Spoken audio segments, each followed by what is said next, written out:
نصیب کا لکھا مل کر رہتا ہے، کب کہاں کیسے یہ سب میرا رب جانتا ہے۔ کتنی دلچسپ بات ہے نا، سمندروں کا مالک بس ایک آنسو سے محبت کرتا ہے۔ دعاؤں کا رنگ نہیں ہوتا، مگر جب یہ رنگ لاتی ہے تو زندگی میں رنگ بھر جاتے ہیں۔ خوش نصیب وہ ہے جو اپنے نصیب پر خوش رہے۔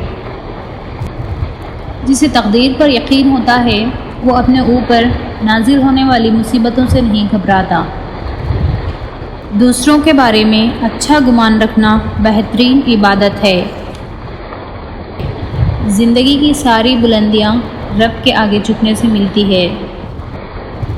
خوبصورت عمل انسان کی شخصیت بدل دیتا ہے اور خوبصورت اخلاق انسان کی زندگی۔ If you like this video, please do subscribe to my channel. Thanks for watching.